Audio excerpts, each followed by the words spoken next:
What is up, guys? Welcome on back to TK's Garage. And could we be on the verge of a strike with Stellantis? I think so. Let's talk about it.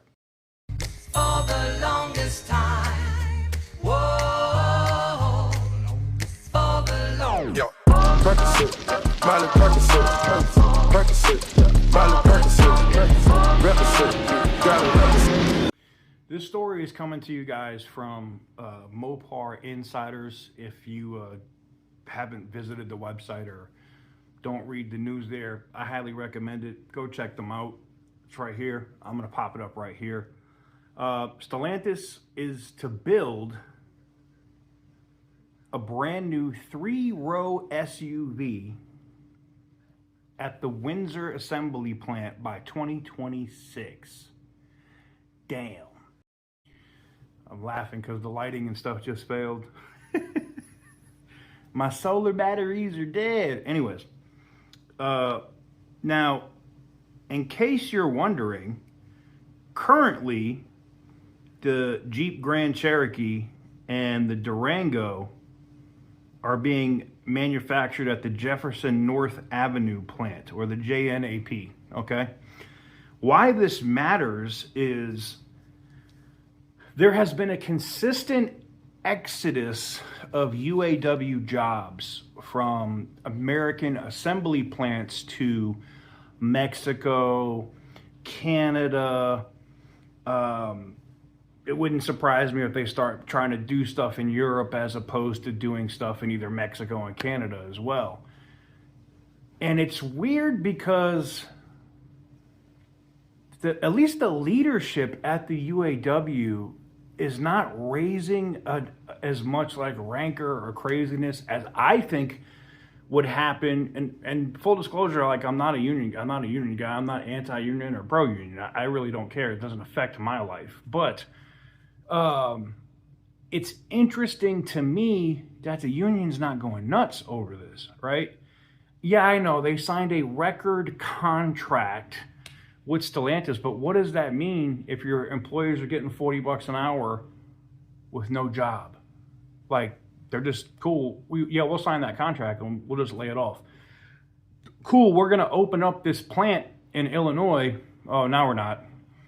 Oh, we're gonna move. Ram's having a bunch of quality issues, and it's happening in this plant. So we're gonna move some overflow production to Mexico. We're gonna move more production to Mexico. Now, the 3-row SUV that's supposed to replace the Durango, you're going to manufacture in Canada and not at JNAP.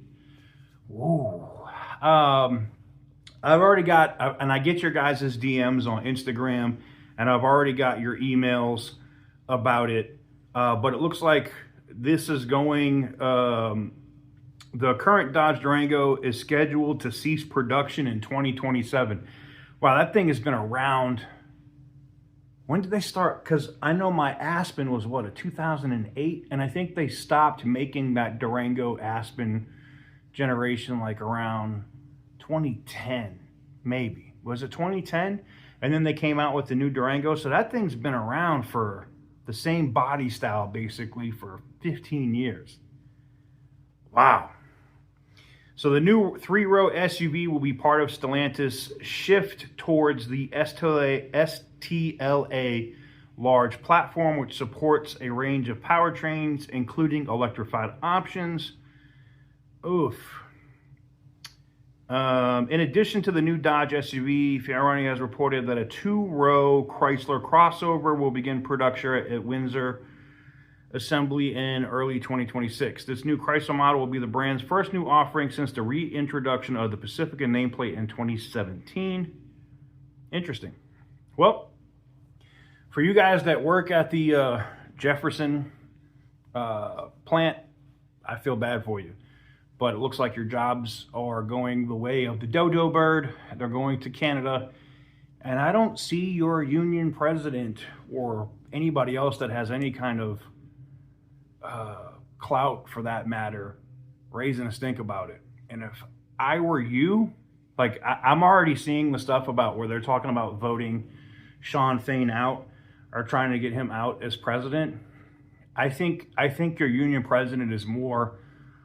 This is just an outsider's opinion.